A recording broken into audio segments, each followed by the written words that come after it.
నాకు వస్తూ ఉంటే ఇక్కడ తెనాల్లో ట్యాంక్ బండ్ నిర్మాణం జరుగుతుంది అన్నారు. ఏంటి ఆ ట్యాంక్ బండ్ ఏంటి, విగ్రహాలు ఏంటి, కొద్దిగా ఆశ్చర్యంగా ఉంది.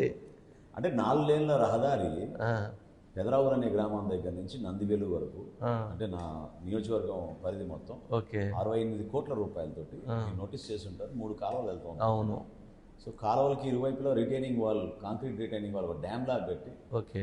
4 లేన్ల రహదారిగా దాన్ని విస్తరించి ఉమ్, అద్భుతమైన ప్రాజెక్ట్ చేశాం. ఉమ్, అది ఇంకా పూర్తి కాలేదు. ఉమ్, ఈయన ఎమ్మెల్యే అవగానే జగన్మోహన్ రెడ్డి గారు పిలిచి మరి ఈయనకి 200 కోట్ల రూపాయలు శాంక్షన్ చేశానని చెప్పి 200 కోట్లు.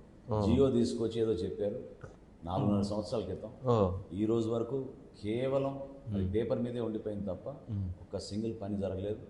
ఆ రోడ్డు మీద వీళ్ళు చేసింది ఏందయ్యా అంటే ఓ, విగ్రహాలు నిర్మాణం చేశారు. అది కూడా ఒక కుటుంబం నుంచి 5 లక్షల రూపాయలు తీసుకుని ఆహా, వాళ్ళకి సంబంధించిన తాతగారు, ముత్తాతగారు, ఎవరో పెద్ద ఆ రోజుల్లో ఎవరైతే పెద్దలుగా మిగిలిపోయారు సమాజంలో, ఓకే.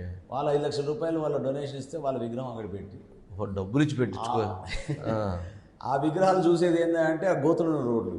ఓ, అది పాపం ఆ విగ్రహాలు బాధపడుతూ ఉంటాయి ఆ గోతులను రోడ్లు చూసి. ఆ రకమైనటువంటి, అంత దారుణంగా అంటే ఇప్పుడు ఆ 200 కోట్లలో ఇంతవరకు నిధులు రాలేదా? 2 పైసలు రాలేదు. 2 పైసలు కూడా. 2 పైసలు కూడా రాలేదు. మరి 200 కోట్లు జీవో. అంతే మరి జియోకే పరిమితం. ఓకే. ఇది జగన్మోహన్ రెడ్డి గారు బటన్ నొక్కే కార్యక్రమం లాగానే ఉంది. ఓకే.